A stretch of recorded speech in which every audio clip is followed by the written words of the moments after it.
Today we're going to start the module on language. And to begin with, I'd like to give you a working definition. Now, as we know, language can be defined in many ways, but one definition that works well is a set of sounds, a combination of sounds and symbols that are used for communication. So it's essentially a way to get across meaning, to get across thoughts, to get across ideas from one person to another.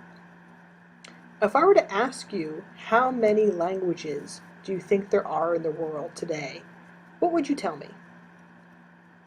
50, 500, 1,000? Now again, this will depend on how a language is defined versus a dialect, but estimates can range anywhere from 3 to 6,000. Now again, that's a big gap, and we're going to explain why that is in a minute. But if it was your goal to learn every single language in the world, that's what you're looking at, anywhere between 3 and 6,000 languages. We discuss language in this class because it is so closely tied with cultural identity. In fact, some say it is the essence of culture. When we think about culture, the words that we use, the way that we say them, is really one of the first things that comes to mind. It really is part of our cultural identity as well as a regional identity. So that's why in many cases it's considered the essence of culture. And many countries are very protective of language and that cultural identity.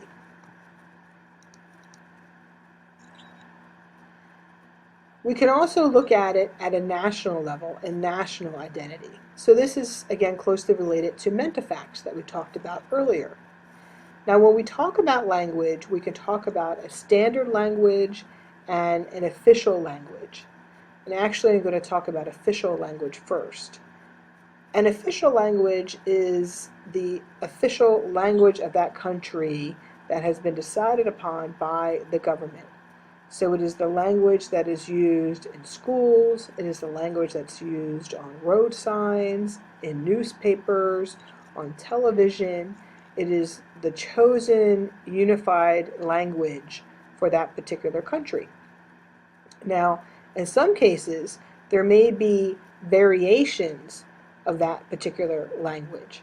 So a standard language is the standardized version of that particular official language. And many times a standardized version of that language is used so that regardless of which region in the country you're from or which regional accent you may have, that you will be able to understand that language, which is why many times if you watch national news, for instance, you'll very rarely hear someone that has a thick accent.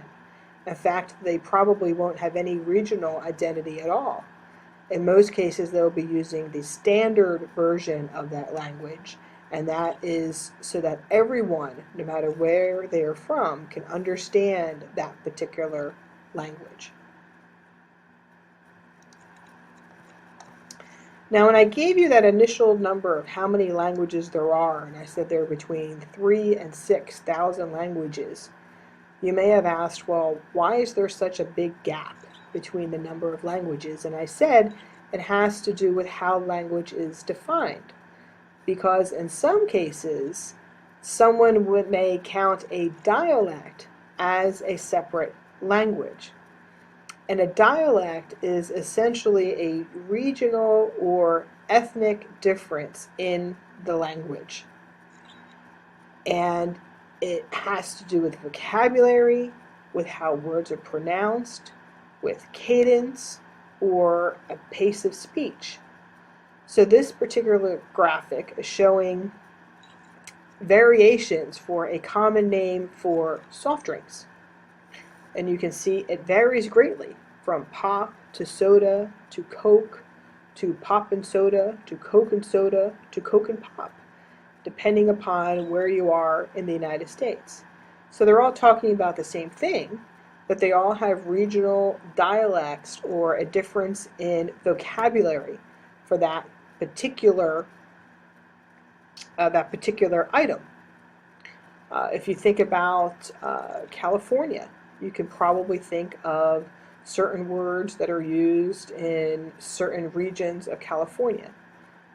When I pose this question to the class, can you think of any words that are used in certain regions of California? Many times the word hella comes up as an example. And I'll ask, where exactly is it spoken? And students will give me different answers, and some will say Southern California or Central California, or they'll give certain cities, northern border or southern border.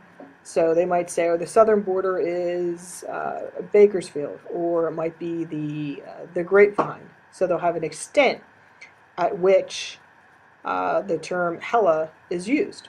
So if we were to draw a line in California around all the places where that particular word is used, that would be called the isogloss.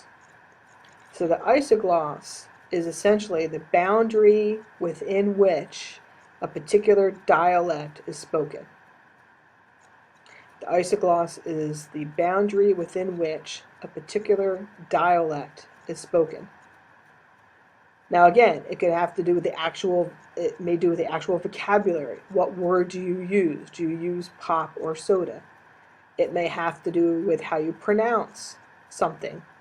Do you say tomato? Do you say tomato? Do you say pecan? Do you say pecan? It may have to do with the cadence of your speech. Do you emphasize certain parts of a sentence?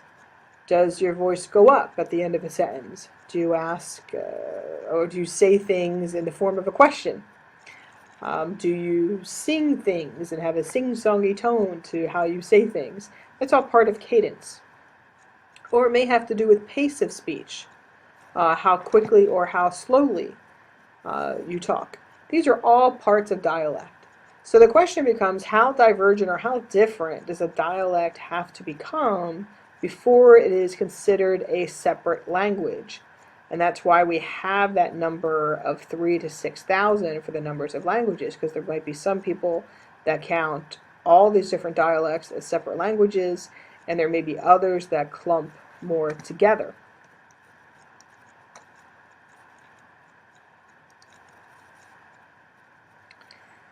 Now, when we're talking about how languages are formed, there are two primary reasons why they're formed: language divergence and language convergence.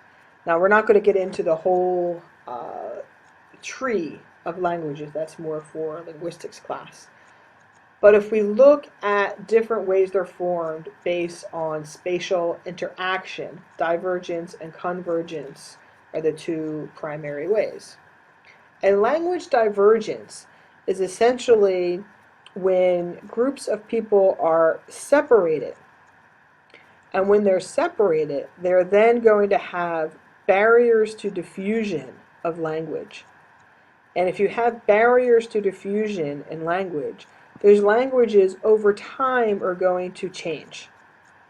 So if you took a group of people and then you divided them up and sent them to 20 different places on the Earth's surface, over time, because of a lack of spatial interaction, the people in those little groups are probably going to have changes in their language over time. Now, this isn't something that happens overnight.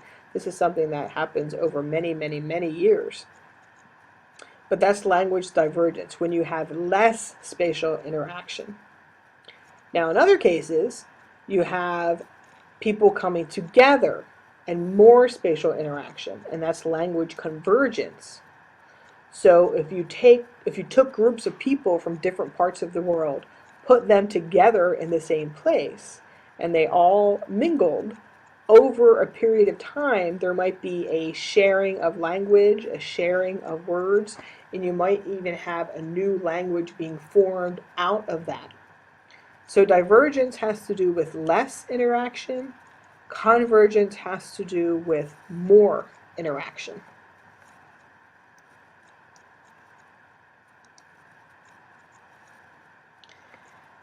Then we can look at how languages diffuse. There are many, many different ways that language is diffused, but these are the primary ways. One, just human interaction. That's what we've been talking about. You also have print distribution, so brochures, magazines, newspapers, books, migration. Many times when groups of people move, they take their language with them. So this is one of the primary ways that we see languages diffuse, particularly across large spaces because of migration. Trade between people. Many times a new language even has to be invented for this, and we're going to talk about that on the next slide. Rise of nation states and a declaration of an official language, and of course, colonialism. So, as former colonial powers such as Britain or France or Belgium took over other territories, they typically brought their language with them. So, it's not uncommon for people that live in places that were formerly colonized to speak more than one language. Sometimes their indigenous language and the language of the former colonizer.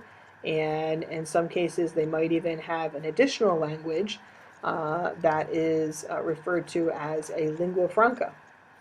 And a lingua franca is a language that is designated, or in some cases invented, for trade and commerce.